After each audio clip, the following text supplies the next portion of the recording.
Uma boa noite a todos, né? Que a paz de Deus e nosso Senhor Jesus Cristo possa encontrar um espaço no nosso coração para nos dar a tranquilidade, né? A possibilidade de refletirmos melhor nas nossas ações, tomarmos as nossas decisões, né?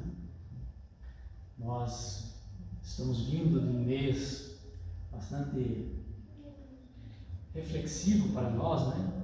Que nos contempla a possibilidade de lembrarmos do nascimento de Jesus, né? Percebemos inclusive as apresentações aqui no próprio centro, né? Outras lembranças do Mestre, né? E depois de termos vindo de alguns anos de dificuldade, né?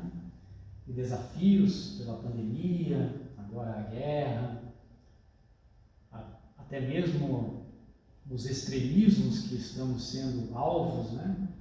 Que prejudicaram e prejudicam as famílias, né? Nós que somos espíritas, né? Devemos saber que tudo isso nos desvia dos postulados que o Evangelho nos propõe, né? Que todos somos irmãos, mas o ano novo se inicia e sempre que um ano se inicia, ele vem com um sinônimo de renovação. Então essa é a proposta de hoje para a nossa reflexão, né? De nos renovar, como diz o Espiritismo, renovar sempre, né? Para nós termos maiores aberturas para a nossa mente, para o nosso pensamento, né? Para que ela se torne um pouco mais receptiva às inspirações, até mesmo do Evangelho, né? Muitas vezes nós falamos, mas só falamos, né? E as nossas atitudes continuam sendo muito distantes daquilo que Jesus preconizou. Então é um momento de nos renovarmos para buscar essa sintonia com as melhores vibrações do plano espiritual, né? Para que possamos, quem sabe, vivenciá-las lá fora, dando os testemunhos da nossa crença, né? Da doutrina espírita, mas é também um momento de nós fazermos promessas, né? Metas para nós mesmos, né? Em todas as áreas da nossa vida, não apenas espiritual, né? Que nós, como espíritas, entendemos que é mais importante o lado espiritual que o material, mas nós também fazemos propostas para nós mesmos, né? De melhoria, de prosperidade, né? De qualidade de vida, de saúde, né? E aí nós vamos fazendo essas propostas e lá na frente a gente vai ver se foi apenas uma empolgação no final do ano, né? Ou se nós já voltamos depois dessa empolgação às mesmas rotinas, aos mesmos hábitos, né? Que não foram oficialmente ou devidamente alterados, né?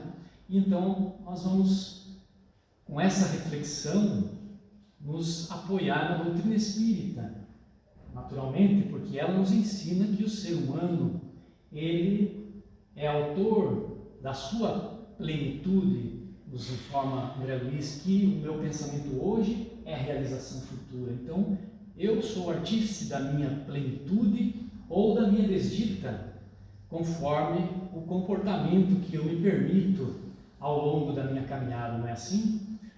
Ao longo dessa caminhada, a gente tem muitos anseios, né?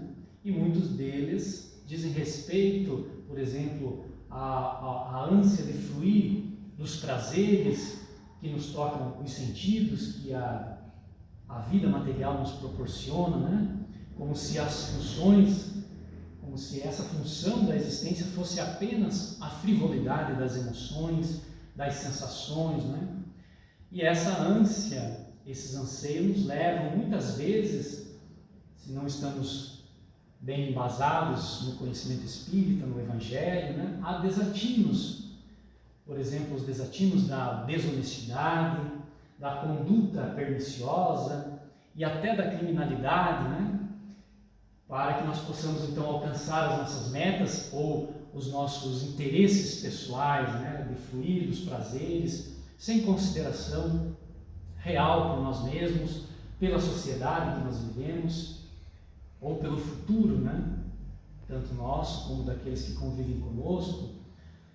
E diante desses acontecimentos que nos chegam, muitas vezes, pelos noticiários, né, hoje pela via da internet, né, das redes sociais, diariamente nós somos mergulhados, né, nesses acontecimentos estarrecedores, né, que às vezes nós nem acreditamos, né?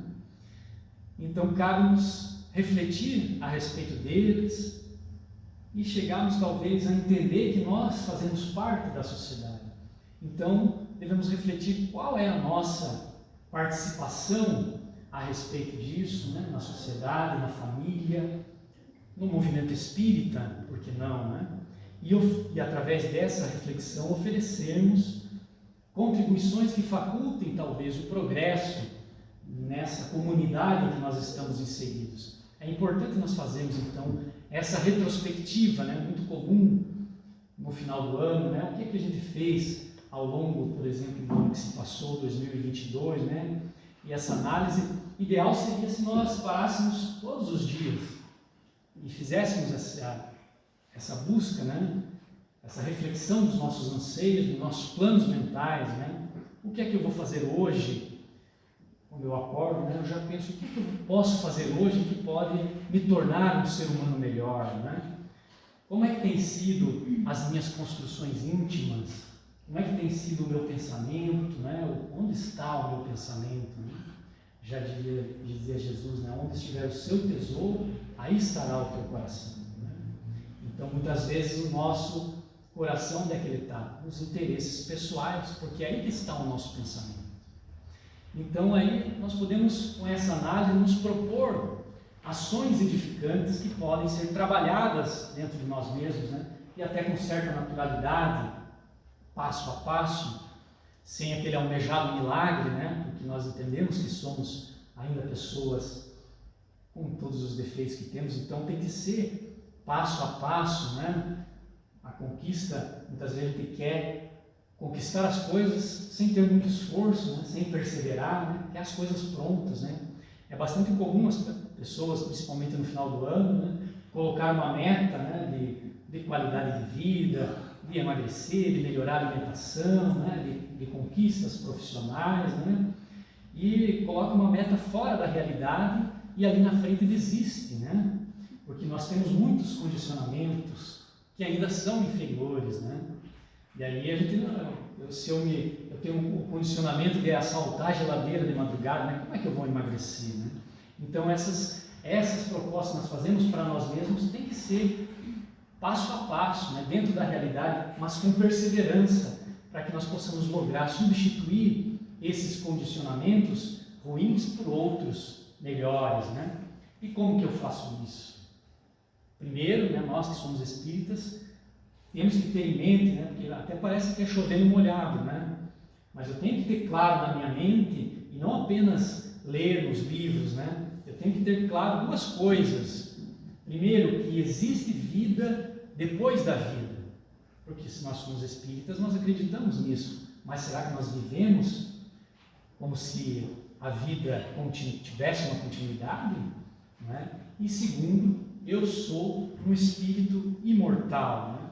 Porque sem a crença na vida futura, não faria muito sentido essa busca da transformação, né? de me tornar um ser humano melhor, né?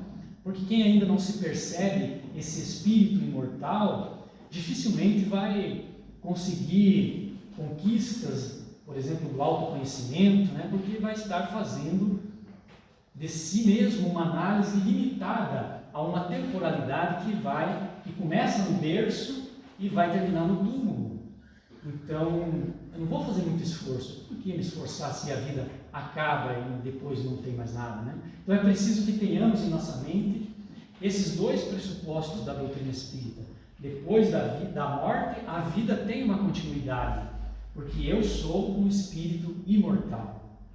Então eu preciso confiar nisso para ter talvez um sentido melhor naquilo que eu vou programar para a minha existência, né? No meu querer melhorar, né?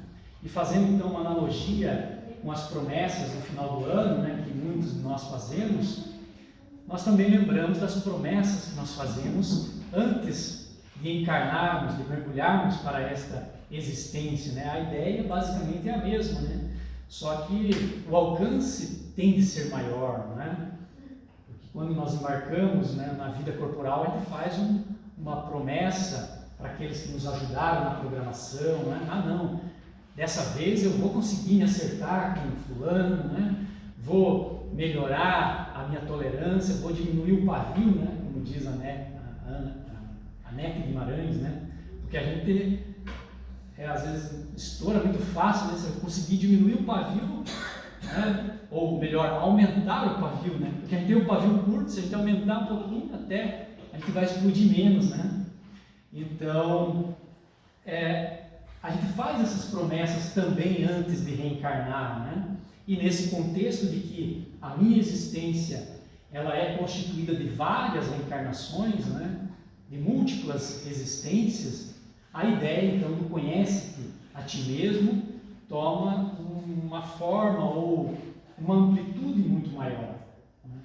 Não tanto pelo axioma ou pela frase, né? Mas talvez mais pela pergunta com a qual Allan Kardec se dirigiu aos espíritos, né? Talvez vocês lembram da questão 919, acredito que todos já ouviram, né? Se não tiveram curiosidade ainda de buscar no Livro dos Espíritos, alguém lembra da questão 919? É uma pergunta muito interessante, né? A pergunta cuja frase conhece-te a ti mesmo foi trazida como resposta, né? E nós podemos dizer que é uma pergunta, talvez, bem ao nosso gosto, né? Porque ela corresponde à lei do mínimo esforço ou do menor esforço com um maior resultado, né? Qual é o meio prático, ou seja, prático simples, né? Mais eficaz, ou seja, fácil de fazer, que não dê trabalho, né? E ao mesmo tempo eficaz, né? É bem perspicaz a pergunta, qual é o meio prático mais eficaz, ou seja, não dá trabalho e resolve.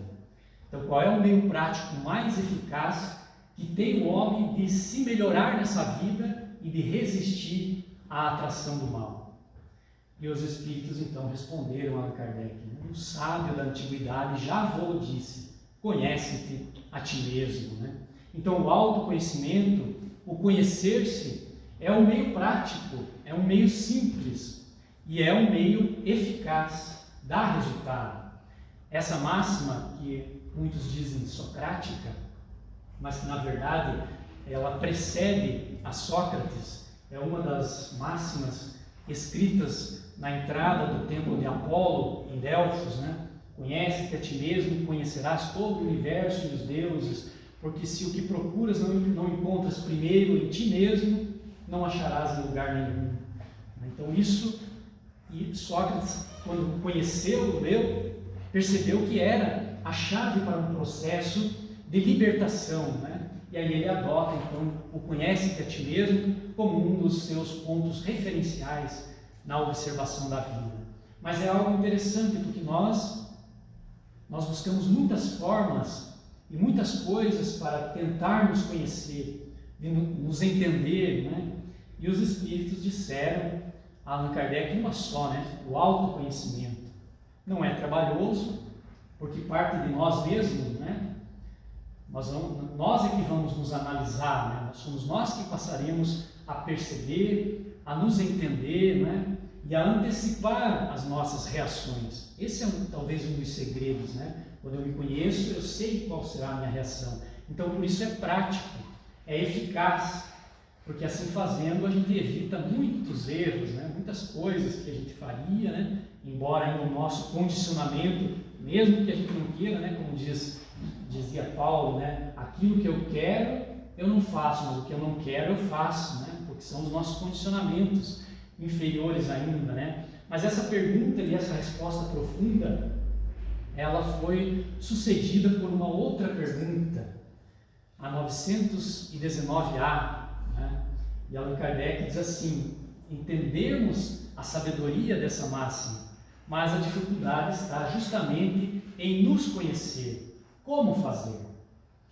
Porque a frase ela é filosófica, né? Um sábio da antiguidade já falou disse, conhece-te a ti mesmo. Né? Para a gente que é leigo, às vezes, né? Só é uma frase bonita, né? Mas Kardec é cirúrgico. Como fazer isso? E aí então fica um exercício, né? Uma tarefinha para casa, aqueles que quiserem, porque a resposta é longa, ali tem uma página quase ali, né? É a resposta onde Santo Agostinho vai dizer, fazer como eu fazia antigamente quando eu vivia na Terra, né? Passava em revista e tal. Então vejamos, normalmente nós fazemos uma busca do autoconhecimento uma vez por ano, quando fazemos, né? No final do ano, fazemos essa análise, né? 31 de dezembro, e a gente faz assim, deixa eu observar aqui o que eu fiz esse ano, né? E aí, talvez faça a pergunta, o que eu fiz no dia 5 de janeiro, né? De 2021, por exemplo, alguém lembra? Às vezes, 31 de dezembro, as pessoas lembram, né? Porque é uma coisa marcante, estava as folgas, às vezes estava na praia, né? Mas e dia 5 de janeiro? Talvez, se você tentar buscar na memória, até chegue lá no lugar onde você estava, né? Mas um ano é muito tempo, né? Então a gente esquece. Mas se nós parássemos toda noite, como sugere Santo Agostinho, antes de dormir, mas é assim, antes de dormir, né? Não é quando a gente está deitando, né? Porque quando já deita dormindo, é antes, né? E aí começa a passar o dia em revista, né? Como é que eu acordei hoje, né? Porque tem vezes que a gente acorda e está tudo bem, né? A gente até cumprimenta os outros com mais alegria, bom dia, né? E aí outros já respondem, mas por quê?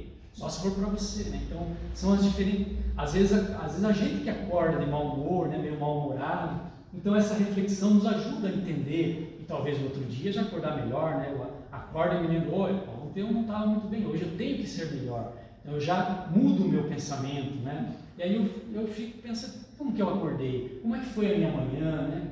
Como é que foi a minha alimentação? Como é que foi o meu dia no trabalho? Com quem que eu conversei, né? E aí eu vou analisando o que eu fiz, ou melhor, por que eu fiz isso, por que eu não fiz, né? Porque a questão principal não é o que, mas o porquê. Por que eu falei? Por que eu agi assim, né? Porque o porquê vai nos mostrar a intenção que eu tinha naquele momento, né? E a intenção é o que mostra quem nós somos, né? Então, como que nós podemos nos conhecer? Já citamos alguns caminhos, né? Essa autoanálise, tem a questão da dor, né? Conforme a minha reação, eu vou me observando pelo julgamento dos outros também, né? Pelo meu próprio julgamento, né? Mas hoje nós vamos aqui para situar a nossa fala, nós vamos escolher um dos caminhos, né? Desses caminhos, que é o convívio com os nossos semelhantes, com as outras pessoas, né? Com os familiares, né? Que é quem está mais perto, né? No nosso dia a dia, nas nossas relações sociais, né? Até mesmo as relações sociais na internet, né?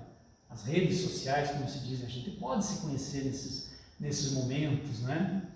As nossas relações familiares, se nós começarmos a observá-las e analisá-las, nós poderemos nos conhecer através das nossas ações e das nossas reações em determinadas situações. É curioso, né? Como é que nós somos na rua, por exemplo, né? Com as pessoas que a gente não tem um contato muito direto, assim, né? Você encontra a pessoa, por favor, não há de quê, muito obrigado, seja bem-vindo, você primeiro, né? Com licença, mas em casa, né? Com aqueles que a gente conhece, né? Às vezes a gente já é mais ríspido, né? Sai da frente, deixa eu passar, fica sentado aí, não incomoda, né? Então dá para perceber como que a gente considera, a gente desconsidera o íntimo e considera o estranho, né? Já perceberam isso? Quanto mais íntimos nós somos, mais a gente é propício a tratar o outro com mais rispidez, né? E com os estranhos a gente trata com uma certa polidez, né? Quem é que nós somos? Perceberam a importância do relacionamento interpessoal? Como pode nos mostrar, nos ajudar a nos conhecer, né? Nós somos a pessoa educada da rua ou aquela pessoa, o déspota dentro da família, né? Por isso que André Luiz nos seus livros nos orienta, né? Trata o familiar como se fosse visita. Às vezes a gente pode não sentir isso pelo familiar, né? Mas se eu fizer esse exercício, né, já vou estar mudando o meu pensamento, né? Porque quanto mais íntimo nós somos, mais nós nos maltratamos. E aí a gente diz assim, mas é porque ali no dia a dia a gente age mais por instinto, né? E a gente não pensa para falar, né? Mas quando a gente não pensa para falar, é que a gente mostra quem nós realmente somos, né? Porque se eu parar e pensar naquilo que eu vou falar, eu estou querendo mostrar para o outro aquilo que eu quero que o outro ache que eu sou, né? Ou aquilo que eu quero ser. Mas quando eu falo sem pensar, eu mostro quem realmente eu sou, né? Então, tem um exemplo agora, aproveitando esse momento, né, que o Brasil passou, né, do desencarne do Pelé, né, que eu sou muito fã de futebol, né, apesar de estar aposentado agora, mas joguei bastante futebol e gosto de ver, hoje nem tanto, né? Mas eu não tive a oportunidade de ver Pelé jogando, mas vi muitos vídeos dele, né? E a gente observa, né, com a facilidade que ele tinha para tratar, os colegas passavam para ele e ele já dava sequência ou terminava, então era bonito de ver ele jogar, né? Mas por que ele agia assim? Porque ele é um reflexo. Ele agia por reflexo, porque ele já imaginou se ele recebesse a bola e parasse para pensar o que queria fazer com a bola, até ele imaginar, o marcador já chegou e já tomou a bola dele, né? Ele não seria hoje o Pelé, né? Então, é o reflexo. Mas o que é o reflexo? O reflexo nós podemos dizer que é fruto de uma vida inteira de treinamento, né? Quem assistiu o filme que passou no domingo na TV Globo, lá, o Pelé Eterno, né? Viu que ele treinava com o pai, lá com manga, né? com uma fruta assim. Então, o reflexo é o fruto do treinamento de uma vida inteira, né? De tanto treinar, a gente vai se condicionando, né? E aí no reflexo a gente mostra o resultado do treinamento. Então, se nós fizermos uma analogia, o nosso ato impensado, a nossa resposta pronta, é o nosso reflexo. E ali nesse reflexo nós mostramos uma vida inteira de treinamento. Aliás, muitas vidas de treinamento, né? Nós estamos condicionados, por exemplo, no orgulho, na vaidade, treinamento de várias vidas, né? No apego à matéria, ao dinheiro, às pessoas, tudo isso são condicionamentos que a gente vem trazendo de muitas existências, né? E ali, então, por isso nós falamos sem pensar, porque faz parte de nós. E aí depois a gente para e diz assim, puxa vida, não devia ter falado aquilo para fulano, né? Não devia ter agido assim, né? E aí nesses momentos que a gente consegue perceber que essa reflexão, essa reação, esse convívio com as pessoas é que eu preciso melhorar, né? Porque os meus reflexos mostram quem eu sou. E se os meus reflexos não estão muito bons, né? Então eu preciso melhorar. Nos espíritos evoluídos, os reflexos também são evoluídos. Lembra da passagem lá de Jesus, quando ele orienta, né? Se baterem na face direita, oferece também a outra. Isso não é uma coisa racional, vamos dizer assim, né? Que você recebe um tapa na cara e aí você vai pensar, né? Poxa vida, ele me deu um tapa na cara, por que será? Será que eu revido? Será que não? Jesus orientou isso, né? Vem aqui por gentileza, bate na outra também. Não é uma coisa racional, é um reflexo. A maioria de nós, se recebe uma bofetada, vai fazer o quê? Vai revidar, já vai se armar para se defender, né? Um espírito evoluído como muitos que já pisaram, né? Ele recebe a ofensa e silencia, porque esse é o reflexo evoluído, né? Então isso é instintivo, e só é instintivo dessa maneira em quem se condicionou a fazer assim, porque nós ainda não somos evoluídos, mas nós estamos no caminho, né? Então a gente vai pensar primeiro, eu recebi a ofensa, que é o tapa na cara, e eu já, né, às vezes ferve um pouco, né? E hoje eu já conto até 10, né? Já tento aumentar o pavio, né, para não não responder. Então, é o exercício do condicionamento, até o momento em que eu recebo a ofensa, e aí eu já imagino, poxa, a pessoa deve estar num dia ruim, né? Talvez não é isso que ela não tem as informações e tal, então eu já vou condicionando a refletir de maneira melhor, né? Então, só que nós ainda não temos esse condicionamento, precisamos exercitar. Então é interessante observarmos as nossas reações, né? E esse convívio com o semelhante nos é uma oportunidade muito importante para nos conhecer, porque então eu vou me avaliando através das minhas relações ou da minha ação com o outro, né? Das minhas reações, né?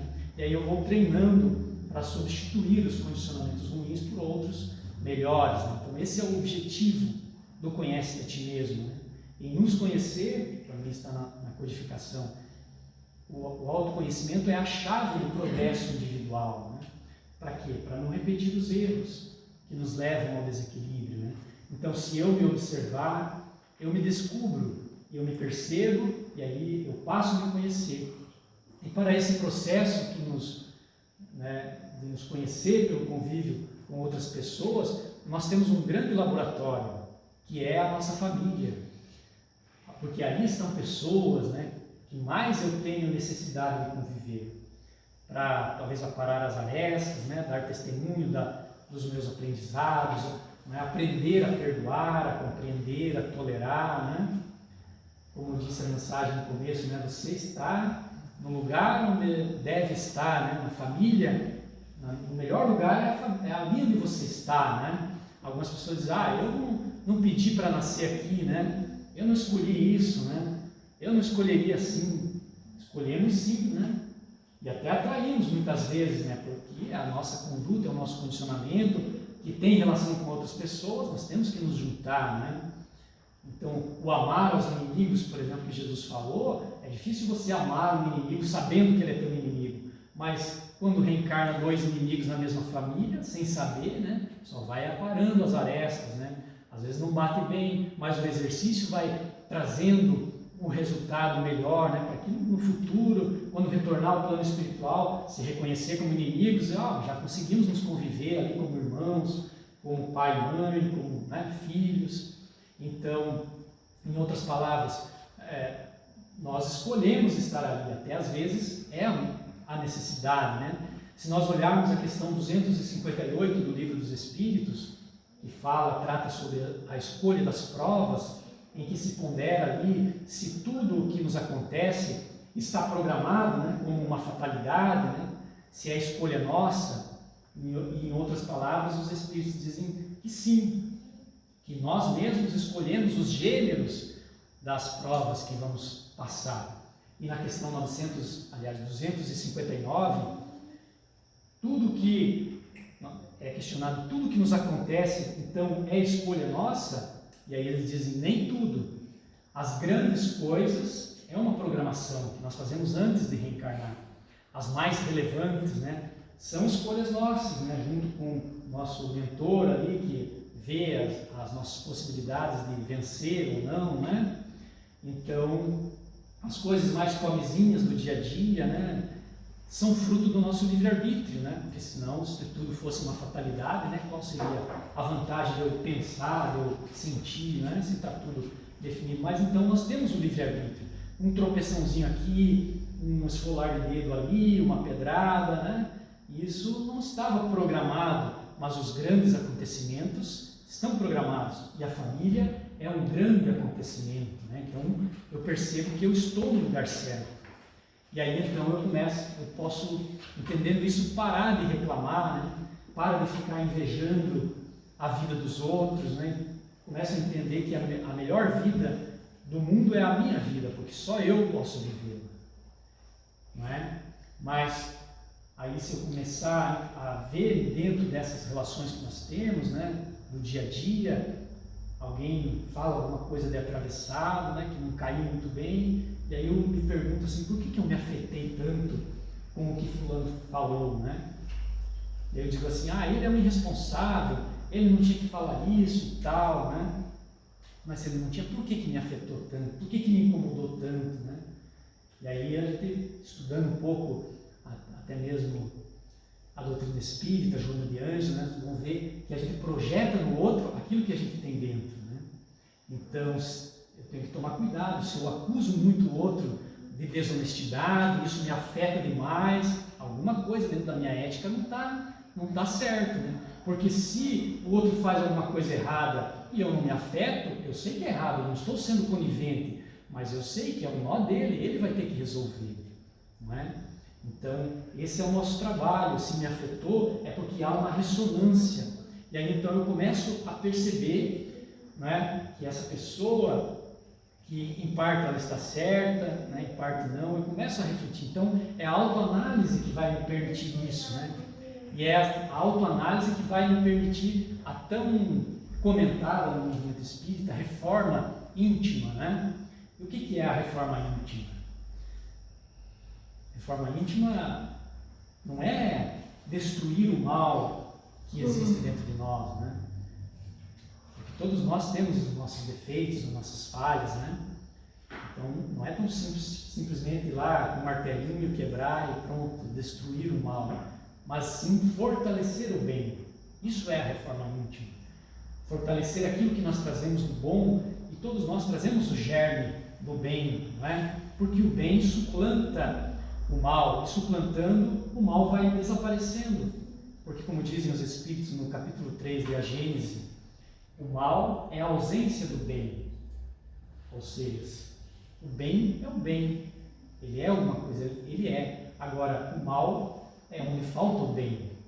Então, onde o bem alcança, o mal já vai se dissipando. Então, se o bem é praticado, não há espaço para o mal. Então, eu não tenho que lutar contra o mal, mas lutar a favor do bem. Um dia, dizem que Madre Teresa de Calcutá, né, foi questionada por um repórter, né, que convidaram ela para ir numa passeata contra a guerra, né, e ela disse que não iria, né? E aí o repórter perguntou para ela: mas por que você não quis ir numa passeata contra a guerra? Ela disse: não, quando fizerem uma passeata a favor da paz, me convidem. Né? Então ela sabia que o mal não precisa ser combatido. O bem sendo levado à frente, o mal simplesmente deixa de existir. Né? Então nós podemos dizer que essa autoanálise nos leva a valorizar o bem que nós temos em nós e reconhecer que nós temos coisas erradas, mas que podemos crescer em relação a isso, para não entrar num processo muitas vezes de autocomiseração ou de vitimização, porque algumas pessoas, quando a gente fala de reforma íntima, né, que a gente precisa fazer a reforma interior e tal, a pessoa vai dizer assim: ah, mas eu sou todo atrapalhado, né, não presto mesmo, já fiz tanta coisa errada.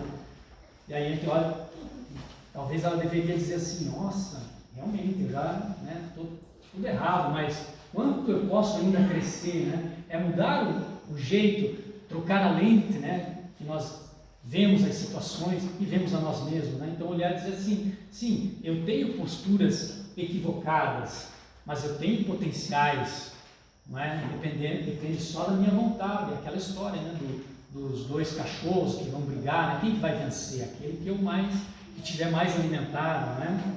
Então eu vou aprendendo a me posicionar, né? E com a crença na imortalidade e com a certeza na vida futura, eu vou então construindo a vida que eu quero. Então assim, eu posso ser uma pessoa melhor, né? Com essa reforma interior que eu vou promovendo dentro de mim através do autoconhecimento, eu mudo o meu jeito de viver, né? E por consequência, eu mudo o meu gosto pela vida. E aí a vida material, ela toma uma forma diferente, né? E eu passo a vivê-la de maneira diferente, de uma forma mais contente, sabendo que eu sou usuário dos bens que Deus me propõe, né? Podendo realizar os meus projetos, os meus sonhos, os meus propósitos, né? E agora, lembrando do ano novo, né? A gente faz esses projetos, esses propósitos. Como que eu posso realizar os meus desejos mais profundos, né? Emmanuel vai nos dizer: insistindo neles. Nem sempre os nossos projetos, nossos desejos atuais serão coroados de êxito nessa reencarnação, porque nós podemos, por exemplo, aspirar o reino dos céus, a felicidade, mas nós teremos que passar pelas dificuldades, né? pelos desafios onde nós estamos caminhando. Né? Daí então a melhor maneira de que nós dispomos para podermos realizar os nossos desejos mais profundos, primeiro, né? Que eles sejam nobres, porque há desejos não tão nobres, né? Desejos de vingança, né? De devolver o mal com o mal, né? Desejos de perturbação, desejos lúdicos, desejos fúteis, né? Quando se tratarem de desejos realmente nobres, enobrecedores, Emmanuel vai dizer, não desistir nunca. Todos nós admiramos Edison, não o Arantes do Nascimento, né? Esse também a gente admira, né? Apesar de não conhecermos a sua vida particular, mas como jogador, mas o Thomas Edison, né? Todos conhecemos também aquele que nos deu a lâmpada elétrica, né? Ele conseguiu mais de 1000 invenções e depois ele tinha uma empresa, isso está patenteado, mais de 1000 invenções, né? E depois de 700 tentativas para poder colocar a luz no bojo da lâmpada, ele olhou para o seu assistente e disse, mas que pena, não funcionou. E o seu auxiliar disse, eu não tento mais, nós já tentamos 700 vezes, eu não tento mais, é impossível, isso não dá para fazer. Ao que Edison teria respondido, bem, nós até agora já sabemos 700 métodos que não dão certo, vamos tentar mais uma vez. E tentou, fez o vácuo na lâmpada, e então o filamento incandesceu, surgiu a lâmpada. Hoje nós temos quantos tipos de lâmpada, né? De luz fria, de gases, lâmpada de LED, de substâncias químicas, do reflexo da luz do sol, das estrelas, né? Graças a Edison não ter desistido nunca. Daí então a materialização dos nossos sonhos, dos nossos objetivos, né? Das nossas ambições mais profundas, nobres, será o resultado da nossa perseverança. E o Espírito Emmanuel escreve com muita propriedade, perseverar e insistir no bem. Então esse é um momento, e a doutrina espírita é uma doutrina para as pessoas que já despertaram para o crescimento, para as pessoas que estão se descobrindo intimamente, né? A doutrina espírita está posta no sentido de indicar-nos elementos que nos favoreçam para que o coração das pessoas tenha um acesso mais fácil à essencialidade da mensagem de Jesus, né? E no exercício da paciência, do autoconhecimento, da plena identificação com o Evangelho, nós vamos cooperando com o Mestre para que nós possamos auxiliar nesse instante, né, que o mundo passa, porque o mundo não pode ficar mais como está, mas não é através da nossa insistência pelos caminhos errados que vamos conseguir, é pela nossa transformação interior para melhor, né? Como dizia Sócrates, né? O melhor que eu posso fazer por aqueles que eu amo é me melhorar, né? Então, e se nós estamos nos levantando agora para cooperar, nós temos que fazê-lo com base numa autoridade não outorgada pelas titulações periféricas, né? Mas outorgada pela nossa, também não santificação de fora para dentro, mas pela nossa luta, né? Pelo nosso esforço, como diz Allan Kardec, né? Reconhece o verdadeiro espírita pelo esforço que emprega para domar as suas más inclinações. Então, é essa autoridade que nós temos aí. Nós não temos tanta autoridade, mas se nós desejamos nos melhorar, nós já temos uma autoridade, né? Pela nossa luta de melhorarmos constantemente. Então, esse é o atestado que a espiritualidade espera de nós, né? Então, vamos assumir um compromisso que talvez possa marcar o início esse ano, né? O início de uma nova etapa em nossa vida, né? Tendo paciência, espírito de luta, bom ânimo, confiança no amparo superior, né?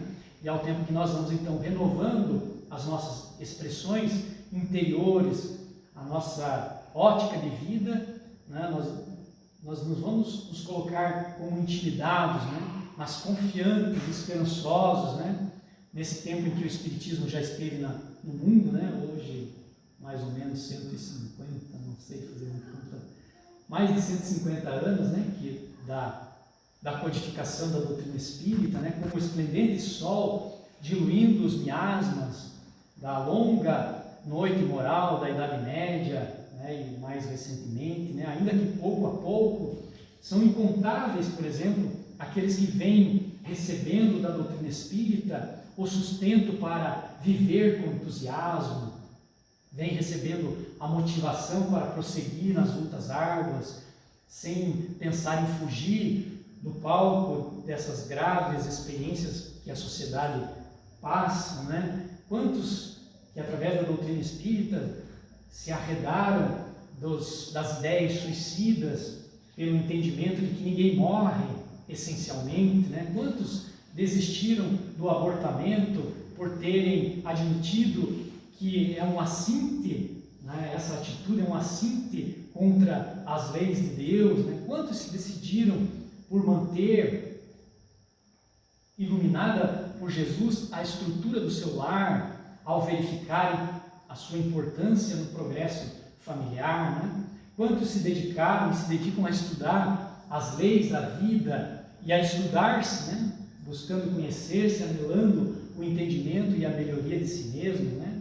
Quantos abriram mão dos preconceitos de raça, de cor da epiderme, de gênero, de cultura, né? De tantos outros, libertando-se dessa forma da ignorância que se demora ainda no seio das sociedades, né?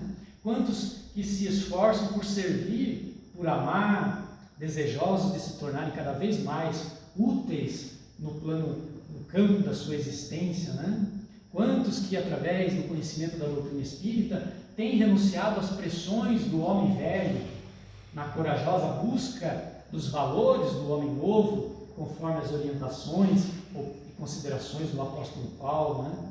Quantos que sofrem e choram os tormentos de agora, consciente das razões desses complexos dramas pelos quais passamos, não é? Sem se permitir murchar pelo desânimo, não é? Ante a visão lúcida que a doutrina espírita nos enseja, né? Hoje, muitos espíritos voltam através da mediunidade para nos alertar sobre as consequências na pátria espiritual dos inúmeros equívocos que nós costumamos cometer quando estamos caminhando na vilegiatura carnal, né? Então vale considerar a importância de fazer, né, que a gloriosa informação da codificação espírita penetre na nossa intimidade, né, a fim de que nós respiremos esse portentoso pensamento espírita, convertendo-o na nossa real filosofia de vida, né? Isso nos capacitará para a conquista da felicidade, a conquista de nós mesmos. O Evangelho, segundo o Espiritismo, vem nos dizer em alto e bom tom que fora da caridade, indubitavelmente, não pode haver felicidade, né? Então, é abrangente o pensamento do codificador. E nas entrelinhas do Evangelho, segundo o Espiritismo, para que não houvesse dúvida a respeito dessa virtude por excelência, nós vamos também entender e compreender a caridade moral e a caridade espiritual, a caridade material, como sendo metas que nós devemos alcançar. Já que fora da caridade não pode haver felicidade, então é uma meta nós buscarmos desenvolver a caridade em nós, né? Caridade material, a obrigação do homem alimentar o seu irmão que passa por dificuldade, atender às suas penúrias, às suas necessidades físicas, e a caridade moral, né? A mais difícil de todas, né? A caridade de perdoar, a caridade de tolerar, né? De conviver em harmonia, de não falar mal dos outros, né? De não julgar, a caridade da própria transformação íntima para melhor, né? De sermos honestos, a caridade de sermos justos, né? Porque sem a caridade, como nos informa Emmanuel inúmeras vezes sem conta, nós naufragamos nas nossas reencarnações. Porque, como fizemos a nossa programação, com certeza está lá. Se eu quero progredir, eu tenho que praticar a caridade, né? Mas eu chego aqui e esqueço, só vou atrás dos meus interesses. Se os meus estão bem, se eu estou bem, o que me importa o vizinho, né? E aí a gente naufraga na nossa reencarnação. Então, depois de nós percorrermos todo esse caminho do autoconhecimento, nós começamos a entender que a felicidade está precisamente naquela máxima de Jesus, né? Em fazermos ao outro o que gostaríamos que o outro nos fizesse, né? Não está nas coisas, não é? Que teremos que deixar, com certeza, quando nós passarmos pela aduana da morte, né? Então, para nós encerrarmos essa nossa reflexão, eu gostaria de propor mais esse exercício para nós, e quem sabe aqueles que queiram encaixar, né, nas suas reflexões diárias antes de dormir, né? Uma sugestão de Jerônimo Mendonça, o gigante deitado, né? Quando ele nos questiona assim, o que eu levaria hoje para a eternidade se Deus determinasse a minha desencarnação esta noite? O que é que eu tenho na minha mala? Ciúme, inveja, hipocrisia, egoísmo, vaidade, paixões. Então nos perguntemos essa noite, em particular, se o Senhor me convocasse a partir, o que é que eu levaria na bagagem do meu coração? Sim, porque eu teria que deixar as minhas propriedades, as fazendas, as indústrias, o comércio, a casa, os móveis, os carpetes, os diplomas universitários, os extratos do banco, filhos e parentes, tudo eu teria que deixar. Não poderia levar comigo a não ser o meu próprio coração. Então, o que é que eu tenho feito para aqueles que convivem comigo? Eu tenho feito alguma coisa de bom? A Terra está melhor, mais feliz porque eu existo, porque eu estou vivendo? Eu enriqueci a natureza plantando árvores? Cuidei de algum animal necessitado, doente, machucado? Amparei uma criança necessitada? Calei o verbo insensato? Eu estou sendo mais voluntário no bem? O que é que eu levaria esta noite se o Senhor me convocasse a partir? Quais seriam as minhas credenciais diante da alfândega do outro mundo? Que tipo de bagagem eu estaria levando esta noite se eu fosse constrangido em deixar a terra?